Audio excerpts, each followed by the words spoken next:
Mandatory education began in the early 1900s, and since then a variety of education options have come about.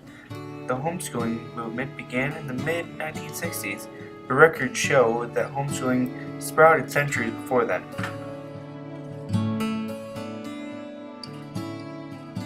About since the beginning of the semester.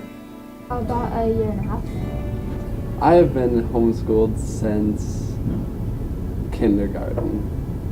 Well, I sit at home a lot. It's pretty great, I guess, on some levels. It's boring on some others. Overall, it's not bad. I mean, you get a lot of time and a lot of availability. I mean, it's very up to you how well you do and how bad you do. Unlike public school, there's actually quite a lot less work to do. Because public school, you see, they fill you with busy work, and homeschool really just gets to the point, and it's a lot easier to manage. Yeah, it's hard to get a hold of my friends sometimes because, I live out of town too. And I guess maybe if I lived in town it wouldn't matter as much, but in this case it does. Sometimes. I mean, it's really easy to maintain friendships that you've already had. You can continue them, especially because you can work your schedules around other friends' schedules.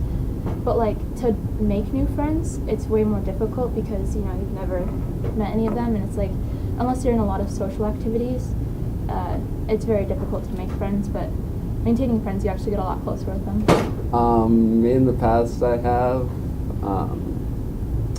Back in the day I did not have friends, and it's hard to make friends, but once I've made friends, you get around. If you're social enough, you make a point to make friends.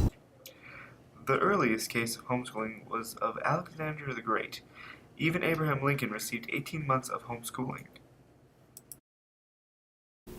In this case I teach myself because I actually have a school that I go to once a week, and I have a meeting with a teacher and all that.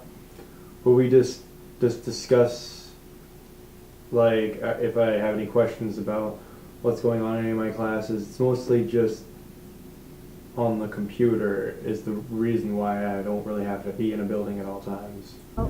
I mostly taught myself. I mean, it's way more advanced than what my parents learned. Sometimes it gets really frustrating though because no one knows, and you can't really directly ask a teacher a question. It's you're kind of teaching yourself because you have to look over in the book 20 times to actually understand things because you can never really ask questions.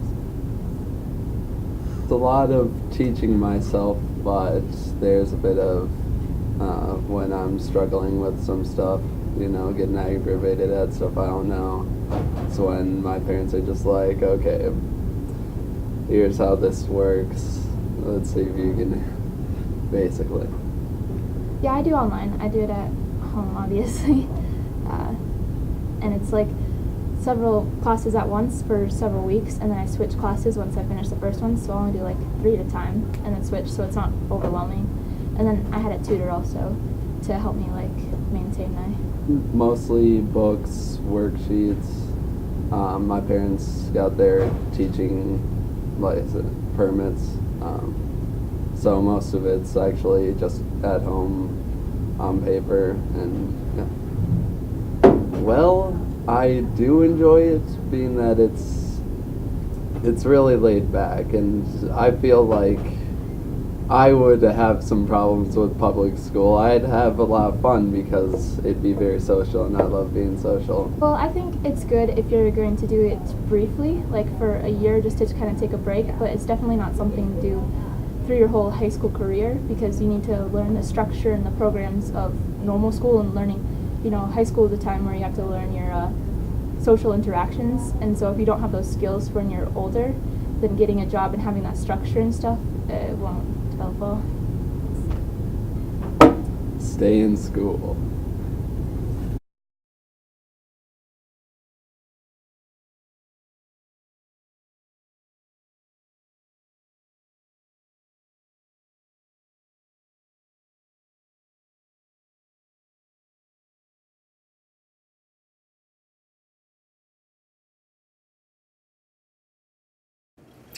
Mandatory education